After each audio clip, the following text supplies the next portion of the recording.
Trust the Plan podcast. I'm Nick. And I'm Jim. And Jim, we believe by providing education and guidance, we can help you retire with peak confidence. Yep, and you got to stay hydrated though. Okay. See, I'm already down to 7 p.m. and it's only like 1:30, so I'm way ahead of the game. You're here. an overachiever. Yeah. Well, got my blood work, and then they're like, "You're still dehydrated." Like that's impossible. I don't know how that could be. So anyway, welcome to the program. Today we're going to be talking about the largest blue chips, 1990 versus 2025. Okay. Let's do it. Here we go. The largest 20 companies at the end of 1990 by market cap. Number one, Exxon Mobil, way ahead of everyone with IBM, the top two. I mean, it's not even close. Yeah, for sure. They're way ahead of them all. What jumps out you? What jumps out to you besides those two companies as number one and two? I mean, continuing to review down the list, seeing Walmart, Bristol Myers, some of the other pharma companies on there, it seems to be a value-heavy list. Industrials, right? Retailers. Companies that we think of as value companies, steady growers, consistent returns, not a lot of the growth and high flying that we saw towards the end of the 90s that really became popular. There's really only one tech company here, right? IBM? Mm-hmm. Yeah.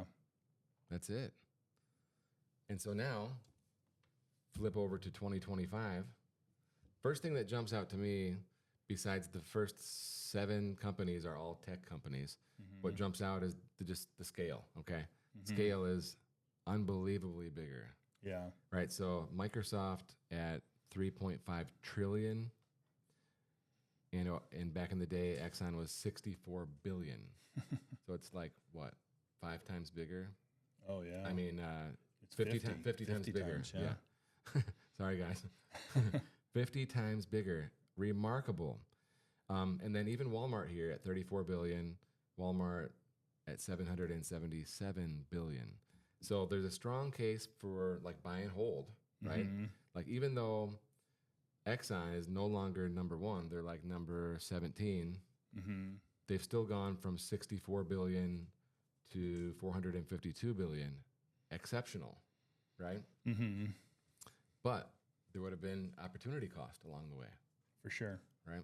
Because, if you just owned the S&P 500, for instance, back in 1990, Microsoft Microsoft probably wasn't even part of the S&P in 1990. Right. NVIDIA certainly wasn't. Yeah, it was definitely not. Maybe Apple was. Amazon wasn't. Alphabet wasn't. Meta wasn't. None of these companies were even in existence.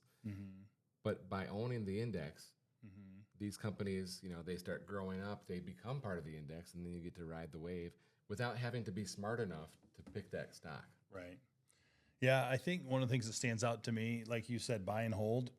There's some situations on there where it looks good and you did well, but to me, the bigger takeaway is that buy and hold is not always the way to go. Right, with some of these single stocks, right? You look at the big players of the 90s, and you thought you're crazy if you don't own Exxon. You're crazy if you don't own IBM. Well, what happens if you just kept owning them? Right, you dramatically underperformed the market over the last several years. Where this really stands out to me too is the late 90s, where we saw the tech bubble, right? You had to be in Intel, you had to be in Cisco, you had to be in these high flyers or you were getting left behind. And how are those guys doing today?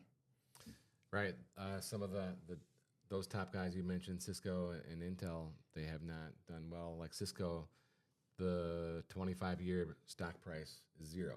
Yeah. 25 years. Yeah. Literally 0. And that's with dividends. Right. Okay. Yeah. Intel, I think, I don't have that stat memorized, but not very good. Not very good at all. Microsoft stands out, right? Yep. But only recently. Yeah. Microsoft had probably a 15-year stretch where it did nothing. Right. When Ballmer was CEO, it went nowhere fast. Yeah. And then they changed their strategy around. Right. So let's see. GE in 1990. I always think of Jack Welch and GE, and I think maybe GE at some point maybe became the largest, if memory serves, or I think that they made it into the top tier, whereas here they're in the lower tier. Right. But that stock did nothing, for like 20 years. Yeah. Right. Ford Motor Company, it's not here. Yeah. But Ford was like the number one stock between 1950 and 1990, something like that. Mm-hmm. And since 99, it's been down. Right. 26 years down. Yeah, and I think it's interesting. So then you contrast that with looking at those stocks of today, right? And what do people say? You got to be in Microsoft, you got to be in Nvidia, you got to be in, Facebook, Apple, all these high flyers. And they haven't been a bad place to be. Obviously, they've been the best. But to blindly say you can be in that the rest of your life is maybe not true. If we look back on history. So I think you were talking about it earlier. I think the strategy or the way to do it is we got to index. Right? We can't just pick one stock and think it's going to take us forever, but by indexing, you participated in all this growth. You participated in all these companies as they on the rise, as they became what they are today. What about the fact that, Jim, these top 5 or 6 or 7 companies make up such a high percentage of the S&P? Yeah, that's an interesting, phenomenon as well, right? Because the top, I think it's like the top 7, 8 companies or something represent like 25% of the S&P. Yeah. So what that speaks to is making sure you're diversified beyond just a single index. Yep, that's right. So, and it's very blended to large cap growth here, right? So, so if you only own, we see a lot of people who come in, they show us their portfolio, they're super heavy tech and large cap growth, whereas like in 1990. Everyone wanted to be in the large cap value. And so we see a big divergence between the US and international, but also large cap growth, which are these Microsoft and Nvidias of the world, versus the industrials and the value stocks of the world, like, Exxon and Procter & Gamble and Johnson & Johnson and JP Morgan, Walmart. I think Walmart and JP maybe are probably overvalued here. Not advice. But the industrials of the world, right? A lot of analysts are really high on them. And it's not just NVIDIA that benefits from AI. People down the chain leverage these technologies to make their businesses better.